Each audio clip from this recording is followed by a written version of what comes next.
Gravando, gente. Tem que botar entendi aqui. Bom, boa noite, amigos. É com grande prazer que o Capítulo Mineiro hoje recebe a amiga psicomotricista de muito tempo, que é filha de uma das fundadoras da ABP, da Solange Thier, e que criou também a psicomotricidade, sociopsicomotricidade Ramã Thier. Elaine é psicóloga, é psicanalista, é psicomotricista titulada pela ABP e é responsável pela formação em sociopsicomotricidade Ramã Thier. E uma grande amiga. Está com a palavra, Elaine. Tá bom, minha amiga, obrigada. Então, eu me sinto muito honrada, né, ter esse convite da ABP de Minas, né, de pessoas amigas, de você, né, Suzana? Enfim, me sinto muito honrada, muito feliz de estar aqui hoje com vocês. Acho que é algo muito importante a gente poder estar difundindo, né, cada vez mais, né, e acho que todos os espaços que surjam, né, que sejam assim de relevância, como vocês estão fazendo, acho que é importante para nós e para todos os psicomotricistas, né? Eu acho que é uma coisa assim muito boa e, enfim, me sinto muito, muito feliz mesmo e gostaria muito de estar agradecendo a essa possibilidade, né, de estar aqui hoje podendo trazer um pouco da sociopsicomotricidade Ramã Thier, né? Como a Suzana falou, né? Eu sou filha de Solange Thier, que foi uma das fundadoras, né, da ABP, junto com Suzana, inclusive, e outras pessoas. E Solange, infelizmente, não está mais aqui entre nós, né? Ela nos deixou em março de 2018, e desde então eu, junto com a equipe de profissionais da Ramã Thier, estamos dando prosseguimento ao trabalho de Solange, ao trabalho da sociopsicomotricidade Ramã Thier aqui no Brasil, né? Foi passado um roteirinho que eu vou procurar seguir, né? Posso não seguir exatamente na ordem, mas eu procurei me organizar aqui para poder falar um pouquinho dos pontos que foram solicitados por vocês, que eu acho que foi muito, muito interessante, né? Então, eu vou começar falando, né, do Ramã, né? Que o Ramã chegou ao Brasil em 1968, né? E Solange chegou no Rio de Janeiro.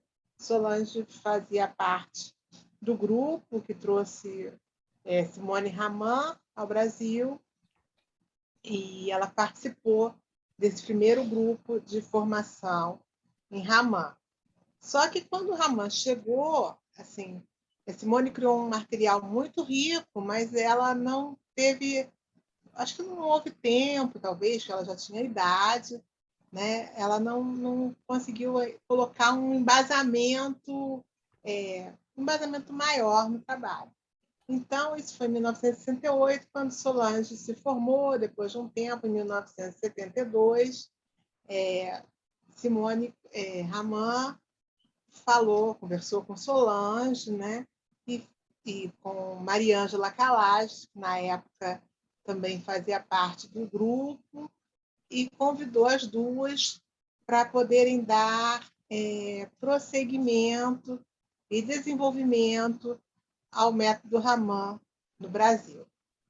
A Mariângela Calais, inclusive, ela acho que era de Minas, ela ficou durante um tempo, né, mas depois, por questões pessoais, ela se afastou não só do Ramã, como da parte profissional de uma maneira geral, veio se dedicar mais a sua família, enfim. Então, aí o trabalho ficou mais com Solange, o desenvolvimento ficou com Solange. Simone Ramã faleceu em 1976, e aí, desde então, Solange veio desenvolvendo. Né? Para quem conhece Solange, minha mãe, né?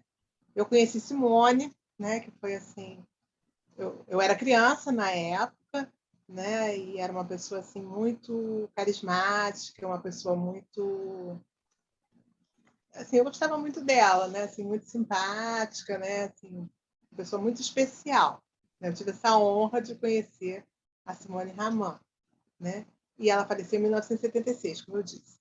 Bem, aí Solange, a partir de 1972, na época, ela era terapeuta da palavra, né?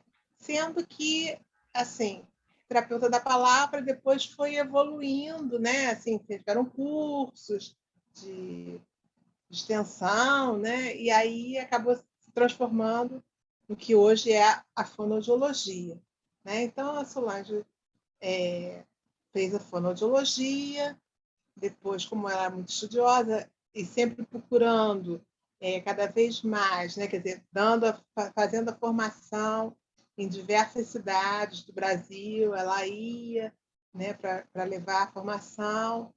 Aí ela foi e fez pedagogia também, né? Sempre estudando, sempre procurando dar embasamento ao trabalho, né? E aí ela foi, depois de um tempo, fez também psicologia, né?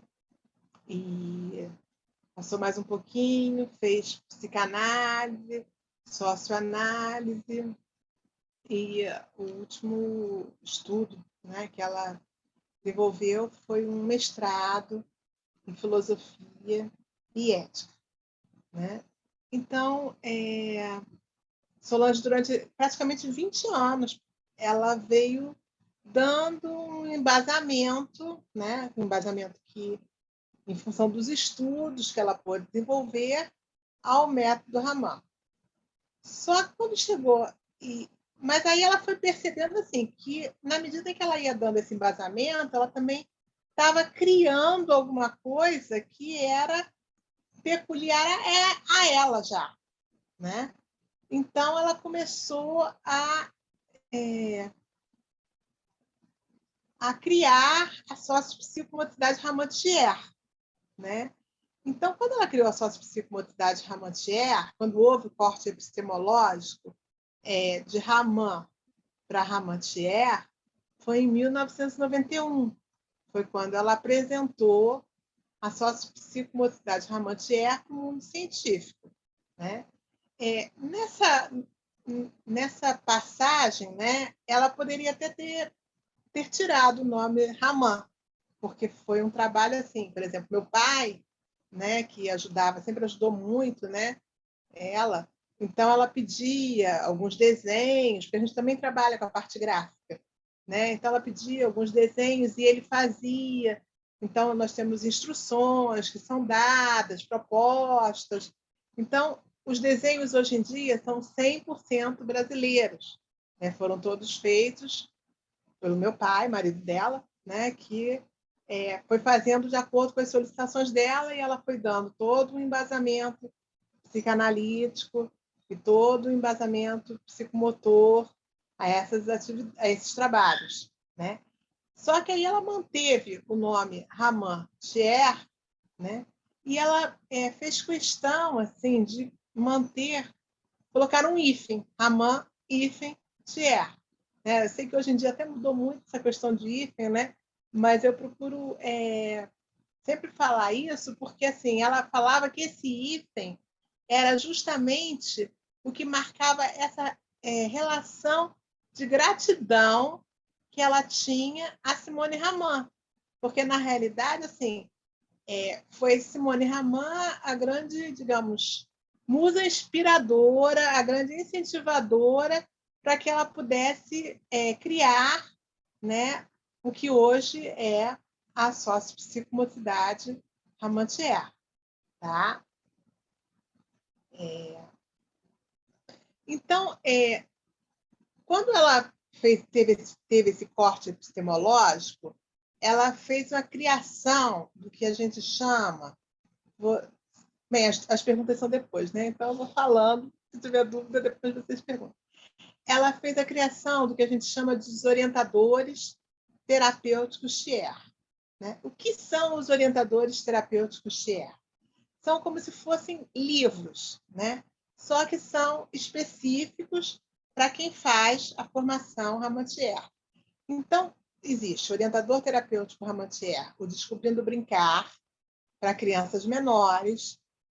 Existe o orientador terapêutico TIER para crianças, que é o CR.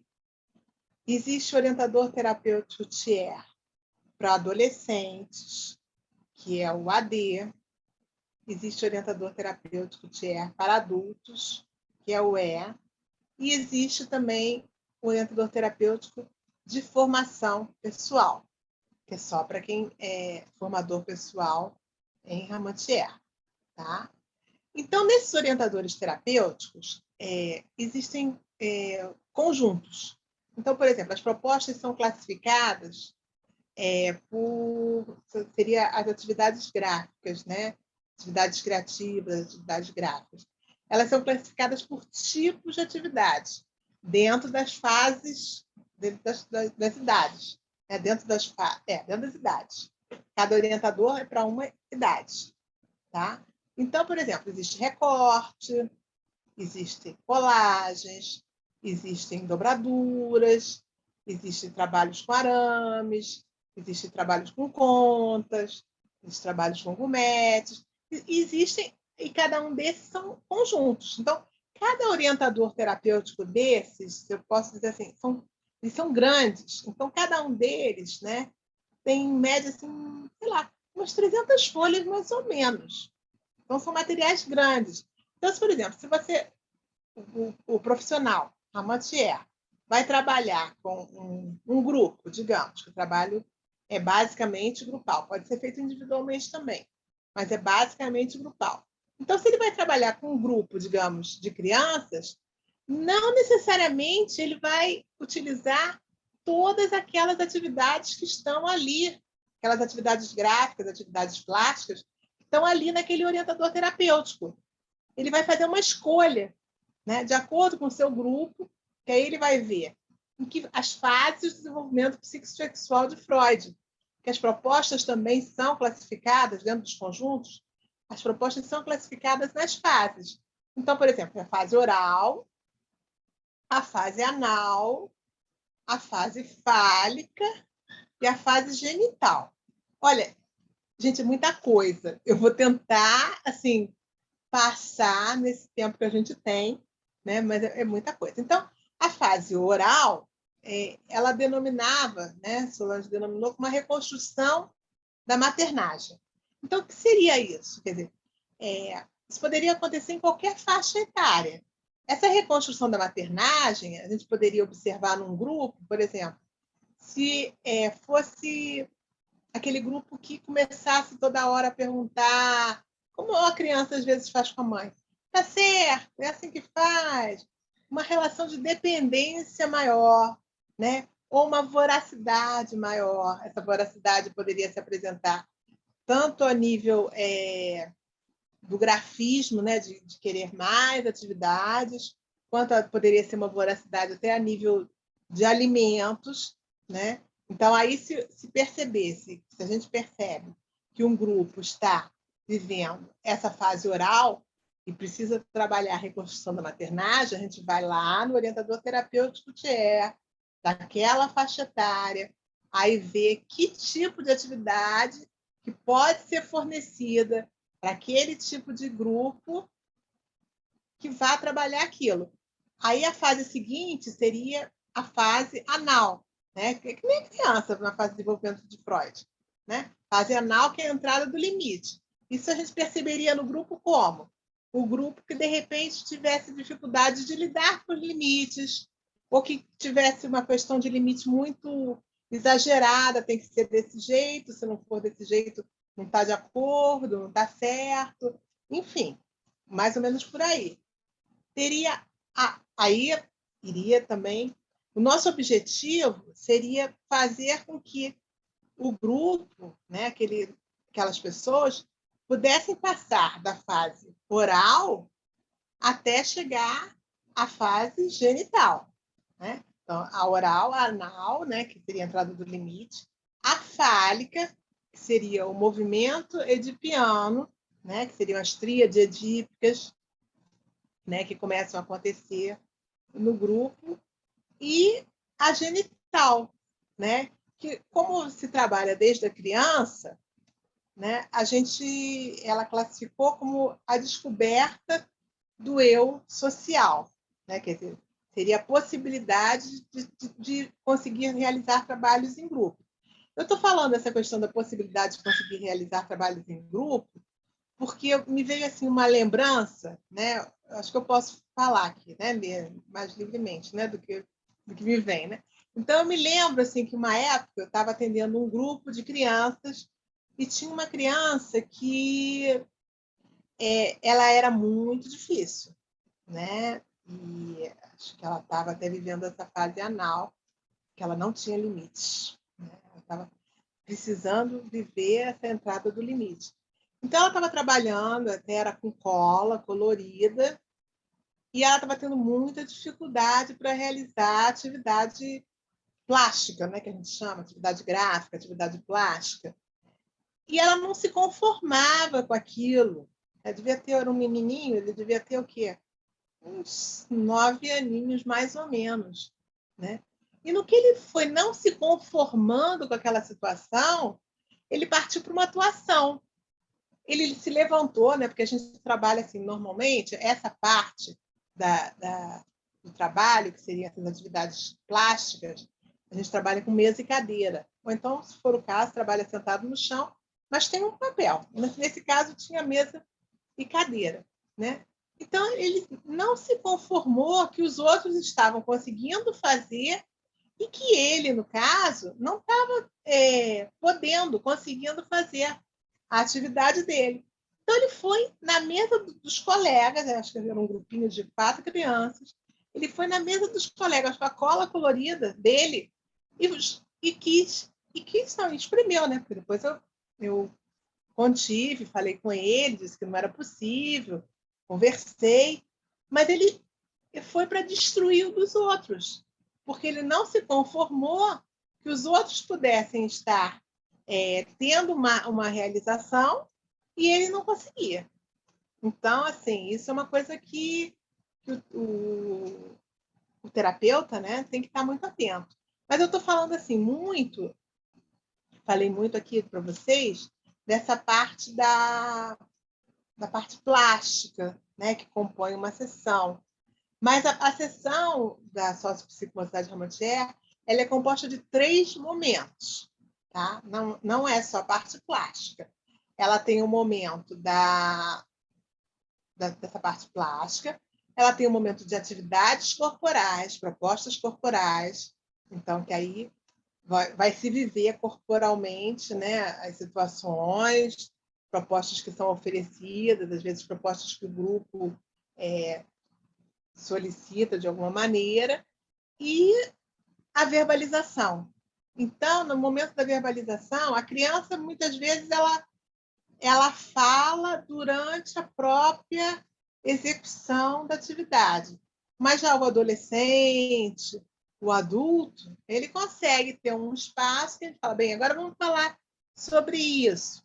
Então, ele consegue associar, né? E a proposta seria essa. A gente trabalha muito com papel quadriculado, papel pontilhado, papel triangular. Então, ele vai desenhos, recortes. Então, ele vai associar aquilo que ele fez no grafismo, ou aquilo que ele viveu corporalmente, com a sua história de vida. Tá? Então, essa foi a grande contribuição, né? A grande sacada de Solange foi perceber que essas atividades que a pessoa ia desenvolvendo, essas atividades elas tinham uma correlação com a vida de cada um, né? E um ponto importante também para nós em Ramantier, né, é que nós não utilizamos borracha, né? Eu acho que isso é um ponto assim fundamental, né? E não utilizamos borracha. Então, por exemplo, você está fazendo uma atividade, um desenho, por exemplo, né? Uma cópia, né? Porque tem atividades que são de cópia, um papel quadriculado. Até mais para... Tem criança também, mas o nível de dificuldade vai aumentando conforme a faixa etária. Está fazendo uma atividade de cópia. Se há um erro, então começa, digamos, a fazer essa atividade de cópia com lápis preto. Aí, se há um erro, vamos passar, então, para o próximo lápis de cor, que normalmente é o lápis vermelho.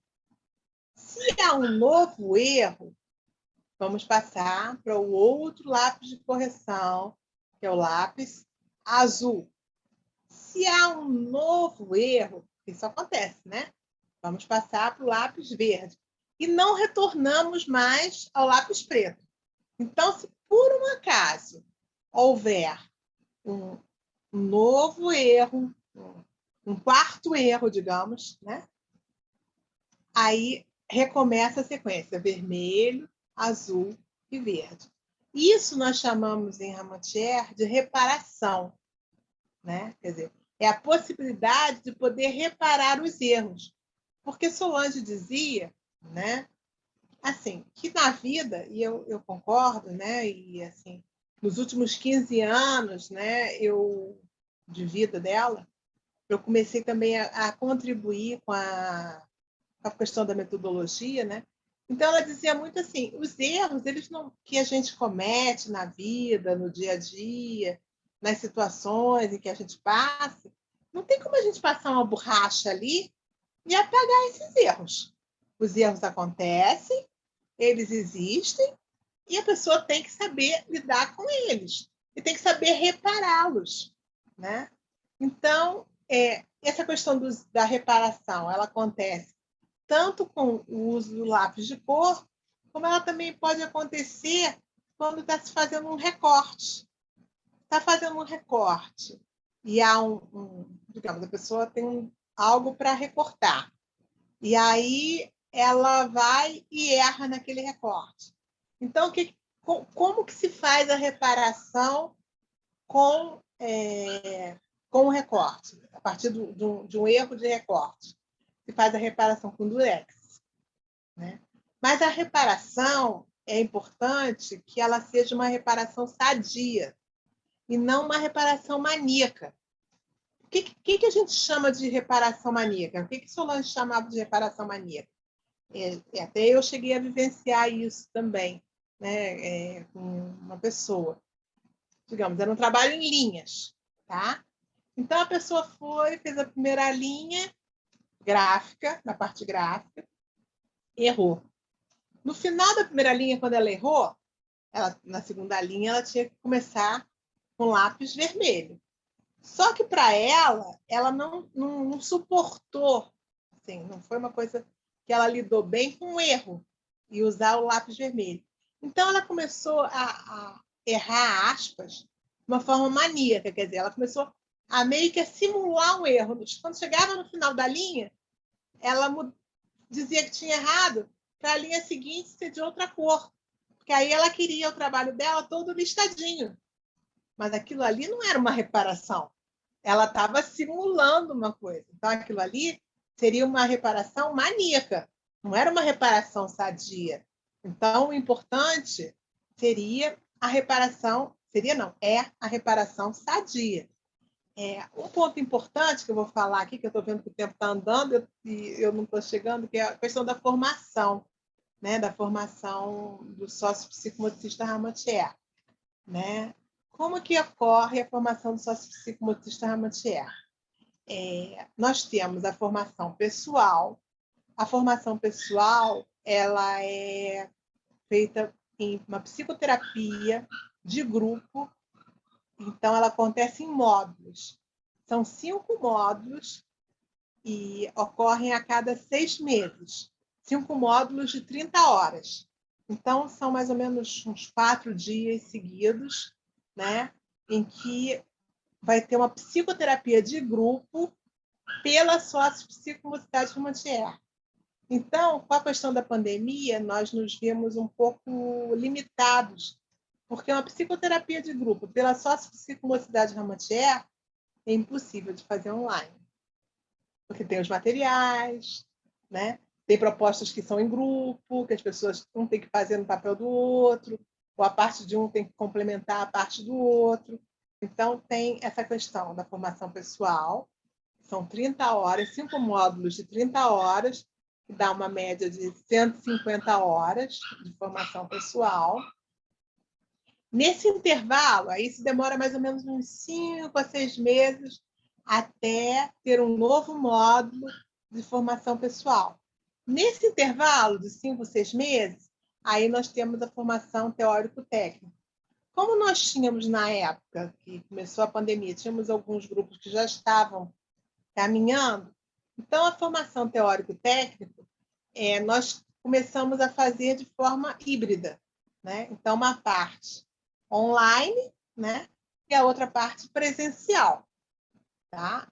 E a questão do estágio supervisionado também. Então, estágio prático.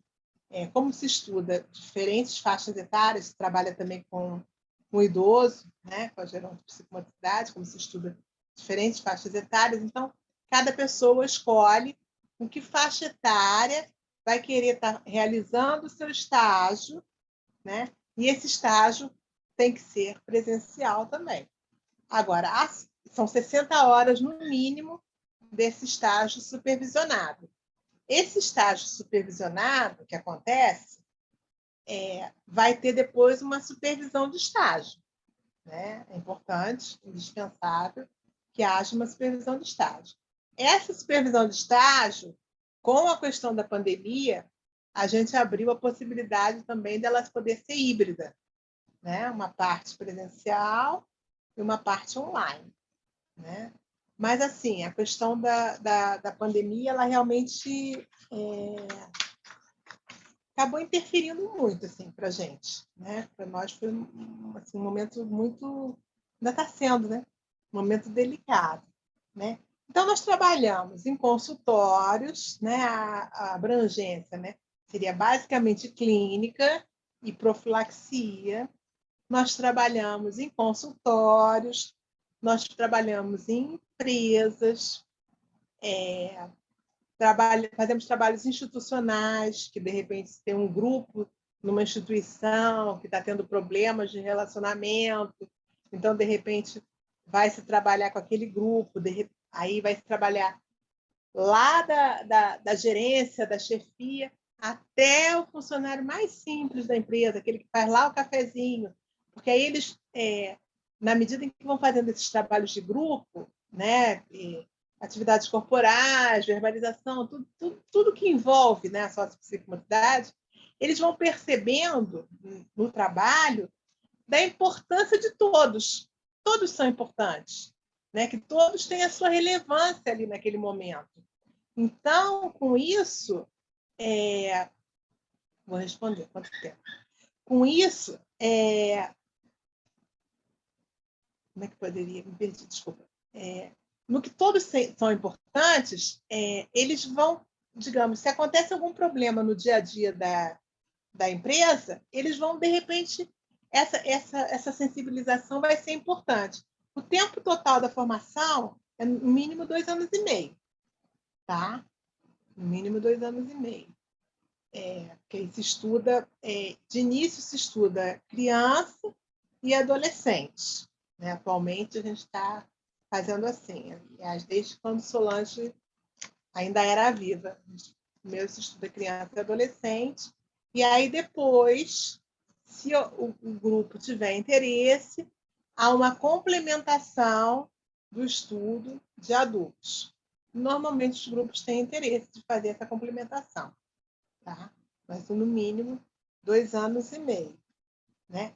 Pode ser sensibilização, pode ser com professores, enfim.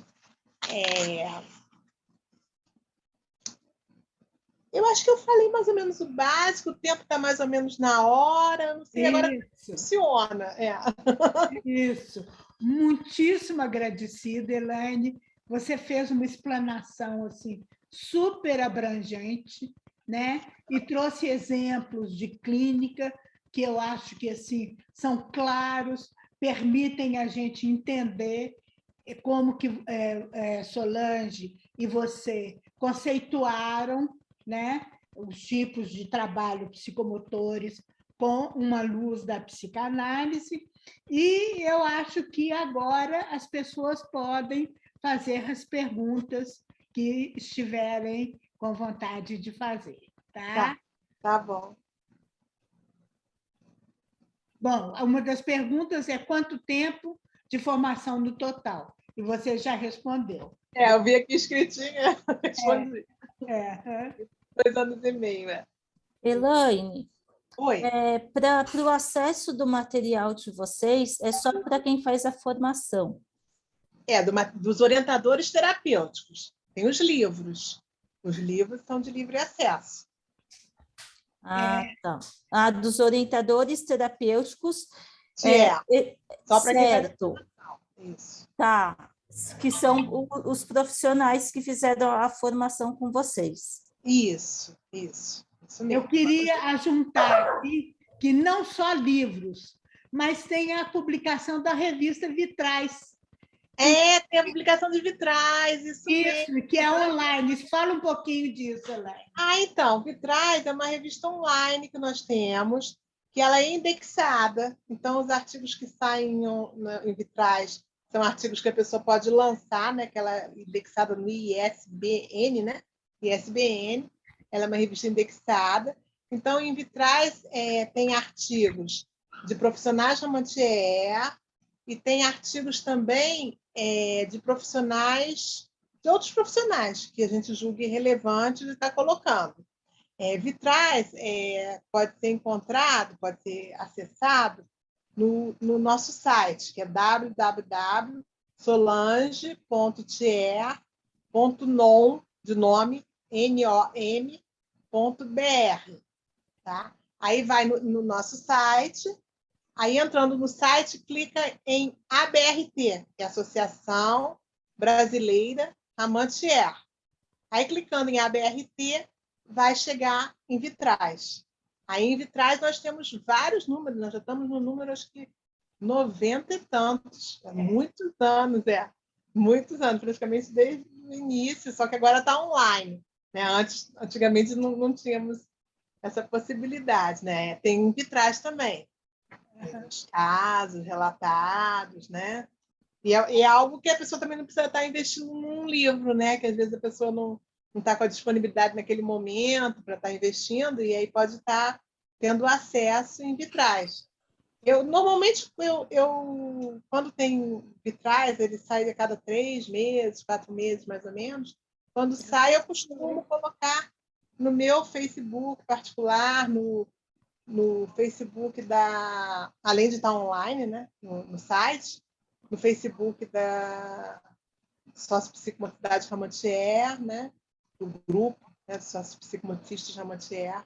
Então, Vitrais é algo assim que até nós conseguimos, né? É uma coisa difícil, nós temos a diretora cultural, que é a Elizabeth Cerqueira, e ela que é responsável por Vitrais já há alguns anos, como nossa diretora cultural, e ela esteve à frente, foi uma das pessoas que, junto conosco, esteve à frente para conseguir que essa revista fosse indexada, porque eu acho que é muito importante, né? Se a pessoa vai colocar num currículo Lattes, tudo isso, que o material seja um material que tenha uma validação científica. Então, o material de Vitrais ele tem essa validação científica. Foi uma boa lembrança. Eu tinha até esquecido de Vitrais. E eu já tive vários desses Vitrais que eu já baixei no computador, e por isso é que eu fiz questão de poder falar aqui. Foi uma excelente lembrança, eu não tinha falado. Foi obrigada, Suzana. A produção é tanta que você até esqueceu. Pois foi o que eu falei, para falar de tudo, assim, claro. É difícil. Aí acabou que eu esqueci. É uma questão, Elaine, que me chamou a atenção. Na formação pessoal, né, o psicomotricista, na sua formação pessoal, você falou em uma psicoterapia pela sócio-psicomotricidade Ramantier. Então, há uma característica um pouco diferenciada para alguns que vão se dedicar mais ao campo educacional, educativo, e outros para a vertente clínica, ou isso não tem na proposta da formação? É mais na hora do estágio, né? Como? É mais no momento do estágio que é a orientação de estágio, quando a pessoa que vão ter essas definições. Sim, Entendeu? sim. Aí ela naturalmente escolhe um local, né? A instituição, ou o público, ou os atores. Quem escolhe é a pessoa. A gente oferece a supervisão, mas a escolha do local do estágio é feita pela pessoa. Às vezes o grupo se reúne, por exemplo, a gente já teve um grupo que se reuniu e foi trabalhar na Fundação São Martinho, que é uma fundação que tem aqui no Rio de Janeiro, com crianças carentes. Então, todas trabalhavam lá. Foi um trabalho muito bonito. Até eu tive a honra de ser a supervisora desse grupo, né? Estágio desse grupo. Foi um trabalho muito bonito. Muito interessante. Muito interessante. Mas aí era feita a psicoterapia com essas crianças. Tinha a unidade de crianças, de meninas, e a unidade de meninos, né? Então foi feito esse estágio nessa. Mas assim, porque esse grupo teve esse movimento de se reunir. E se reuniu, aí a gente deu a documentação, eles entraram com a documentação lá na Fundação São Martinho e o estágio aconteceu e foi assim muito, muito legal, foi muito positivo, foi muito, muito bom mesmo. Ótimo. Outra coisa que eu acho que é importante você colocar é que vocês fazem também congressos. E eu já tive a honra até de participar de um deles, em Governador Valadares. Sim, nós fazemos congressos, né? Já até perdi a conta quantos. Tivemos congressos, tivemos encontros. Acho que no total já realizamos uns 10, né?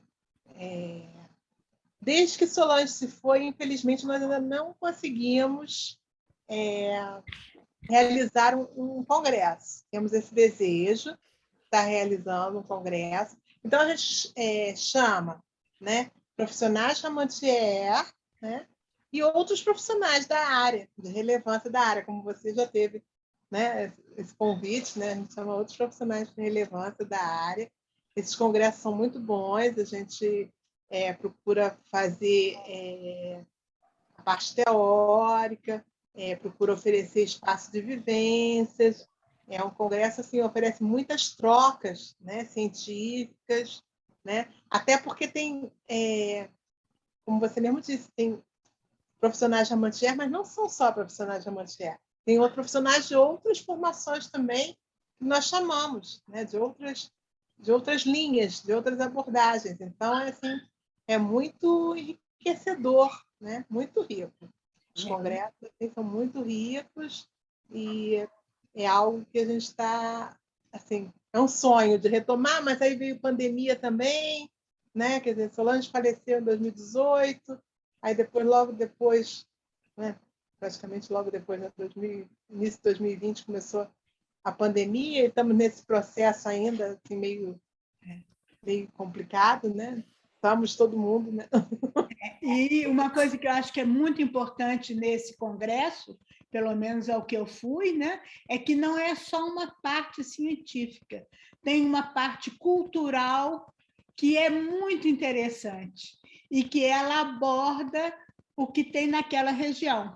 Por exemplo, esse foi o Governador Valadares, Minas. Então, assim foi, com bandas, enfim, essas coisas todas.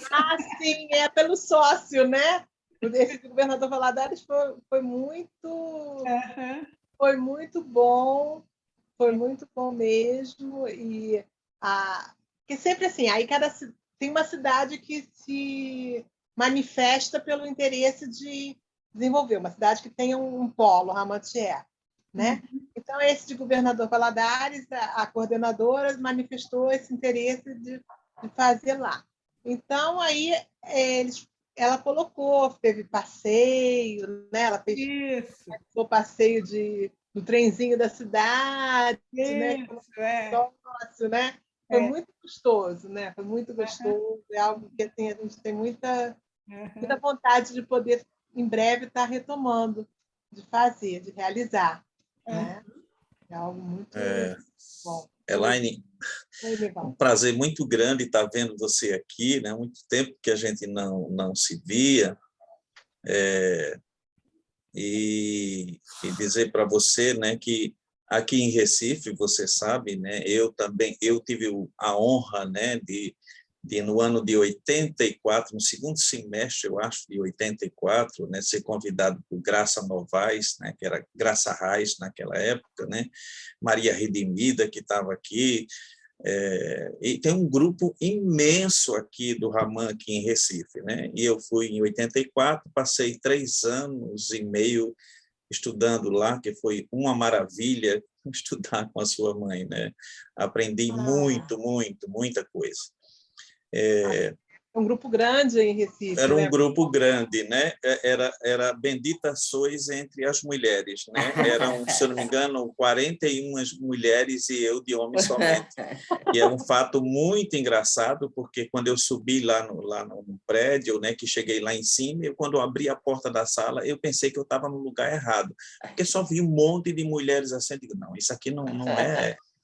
Esse lugar não é o que eu estou, eu vou procurar outro lugar. E saí, fui procurar, o cara disse, não, é aí mesmo. Eu voltei e disse, como é que eu vou me organizar aqui, né, no meio de tantas mulheres, e mulheres tão poderosas, né, que você conheceu muitas delas, né? Mas foi uma experiência maravilhosa, 3 anos e meio, aprendi muito. Nessa época ainda era a prática da Simone Ramã, mas aí a minha pergunta é o seguinte, porque você falou de muitas coisas aí, e que eu já vi aqueles traços na sua mãe naquela época. Então, eu me pergunto, qual foi a data que ela fez essa mudança? Porque já aparecia esses traços. Esses traços já apareciam, porque é ela que deu o embasamento. Mas aí ela achou o seguinte, como ela fez mestrado em ética, tudo isso, ela achou que não era justo, digamos, ela manter como Ramã, assim, justo com ela também, e não colocar o nome dela. Então, em 1991, foi o corte epistemológico, mas muitos traços já tinham. Já existia, ela já vinha trabalhando isso, né? Ela trabalhou muitas coisas, né? Foi ela que fez que pertence ao método que ela elaborou, né, a partir do método da Simone Ramã, né? Ela já estava trabalhando essas coisas da psicanálise, eu me lembro. Já. Mas exatamente por isso, porque em 1972, Simone falou para ela, e faleceu em 76, para dar esse prosseguimento ao método Ramã. Então, o embasamento praticamente foi todo dela. Até o embasamento do Ramã que você vivenciou em 80 aí. Pois é. E fica muito claro essas mudanças quando você diz, né? Por exemplo, a gente tinha os dossiês fixos, né? O dossiê era aplicado do começo ao fim, qualquer criança, né? Você já disse que isso modificou completamente, vai ser adequado a cada criança, que era uma das minhas críticas na época, né? Sim. Mas a Solange evoluiu para outra maneira. Exatamente, ela foi evoluindo e aí ela criou esse material e hoje em dia já não faz, porque antes era assim, né? Pegava, eu fiz Ramã, quando eu fiz a minha formação, depois eu fiz a transição. Então, tinha que fazer todos seguidinho, independente se era aquele momento ou não. Né? Ou não, era uma indicação para todas as crianças, independente das dificuldades. Né? Independente das dificuldades. Quando ela utilizou essas fases de desenvolvimento psicossexual de Freud, aí já foi vendo de acordo com as dificuldades, de acordo com o movimento de cada grupo, de cada pessoa, de cada criança, de cada adulto. Aí foi que ela fez uma mudança radical mesmo. Mudança radical. O que é importante que eu vejo da grande colaboração de Solange é essa possibilidade da escuta com a psicanálise.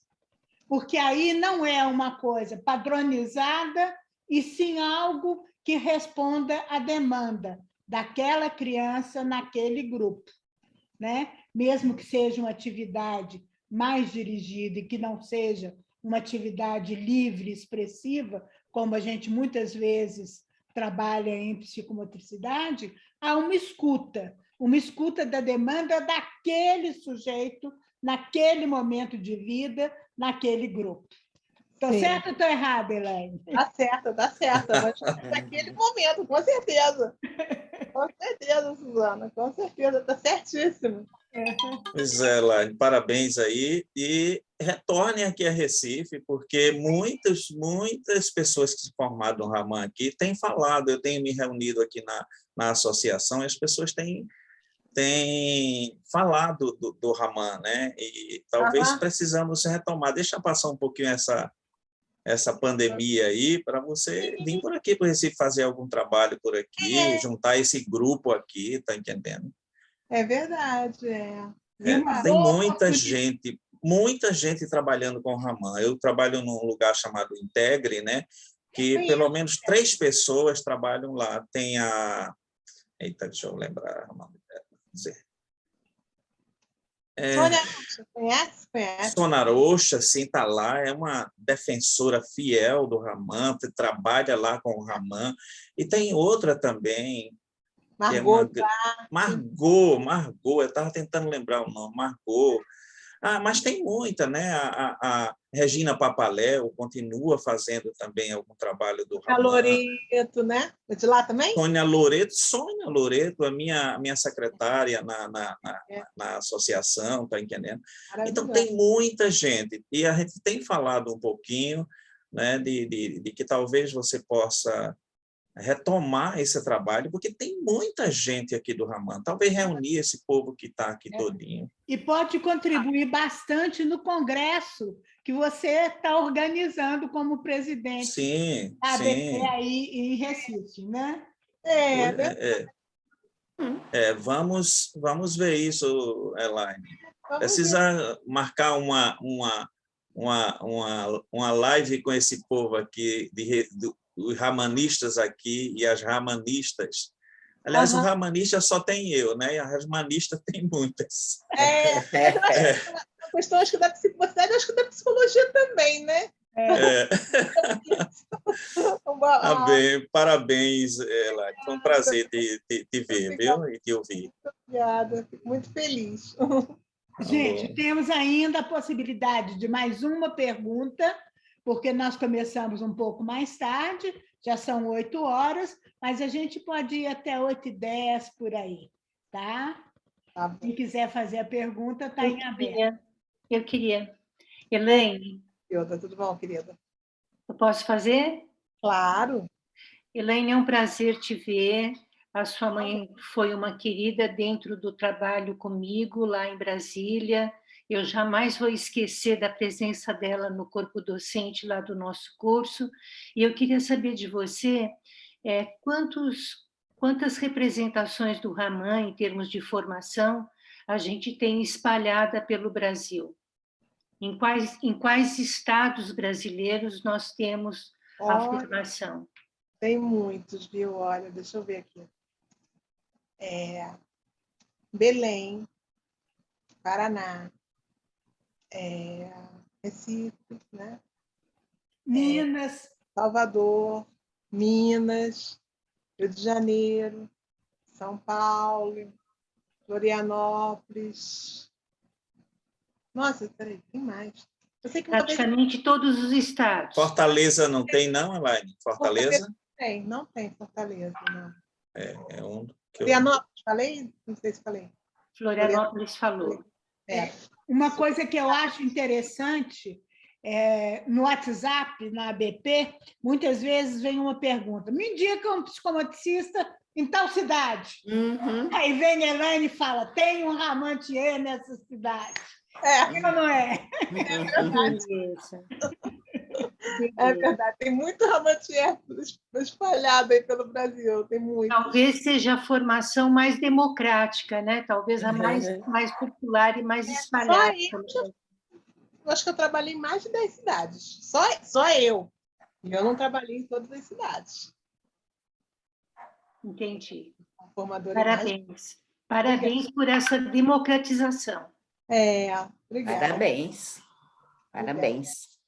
A apresentação foi muito clara, Que né? bom. Muito objetiva, dá para perceber o passo a passo da construção, através da história, da criação, da metodologia, da riqueza que sua mãe, né, acrescentou ao Raman, tornando-o menos... Na minha época, quando eu aprendi um pouquinho só, foi só uma noção, para mim me soou muito rígido, muito, né, assim, a criança não é? E sua mãe trouxe e você, claro, né, essa plasticidade dinâmica junto ao movimento e à fala, muito interessante, parabéns. Ai, que bom. Eu fico feliz que tenha conseguido, né? Eu fiquei preocupada, falei, gente, é tanta coisa, será que eu vou conseguir transmitir pelo menos a essência, né? Estava assim com esse tipo de preocupação. Elaine, fala também aí que o Raman, né, pelo menos, né, eu sei disso, né, o Raman é muito corpo também, é muito trabalho de psicomotor, de corpo, né? Tem as sessões de movimento, tem tudo que são maravilhosas. Maravilhosas, sim. Tem muito trabalho corporal, a gente usa muito material intermediário também, né? Trabalha com bolas, com bambolê, com papel celofane, com aquele outro fininho, tipo filó, com lenços, com bola de encher, com massagens, com cremes, até com alimentos a gente trabalha. Então, tem uma riqueza assim, também imensa no trabalho corporal. Foi bem lembrado isso, né, Paulo? Com certeza. A gente trabalha assim, é um ponto assim, que não fica esquecido, não. Né? Não fica mesmo. Né? Um ponto bastante forte, né, da metodologia, né? Eu acho que o trabalho, né, que faz uma diferenciação em um trabalho de mesa e um trabalho de corpo, no espaço, no tempo, na relação. Porque digamos, fosse uma sessão, uma consulta, uma tia, ela deve ter um pouco de trabalho de mesa, um pouco de corporal e um pouco da verbalização. Né? É uma tríade, né? A tríade, exatamente. Ela deve ter uma tríade. Muito bom. E foi bom você ter lembrado, assim, né? Porque são... Gente, eu tenho que agradecer demais a você, Elaine, e essa simpatia que você essa abertura, essa possibilidade de transmitir, assim, de um modo leve, alegre, tranquilo, toda a riqueza da formação Ramatier, que eu costumo falar Thier, mas hoje eu aprendi que é Thier. Eu fico honrada pelo convite, muito feliz mesmo, muito feliz. Isso. Agora eu vou despedir de todos e colocar que nós vamos interromper agora, essa é a nossa última série das formações brasileiras em psicomotricidade nesse ano. Nós devemos retomar em fevereiro, e quem faz toda a articulação, os convites, quem é a encarregada mesmo da estrutura é a Eline Renaud, que faz parte da nossa comissão científica. Quer falar alguma coisa, Eline? Não, quero, assim, acho que seria interessante que a gente pudesse fazer uma avaliação desse tempo que transcorreu desde outubro, né? Outubro fizemos as lives, novembro. Acho que seria interessante buscar alguns dados, inclusive, para outros futuros objetivos aí, e dar continuidade. E tem sido um prazer conversar com as pessoas. Quando a gente fez os primeiros contatos, a adesão, o interesse de todos, Cacilda, Elaine, Marcelo, o Curumim, com a Sabrina e o Ricardo, o Daniel, como ela chama? Vitória. Vitória e a Josiane, né?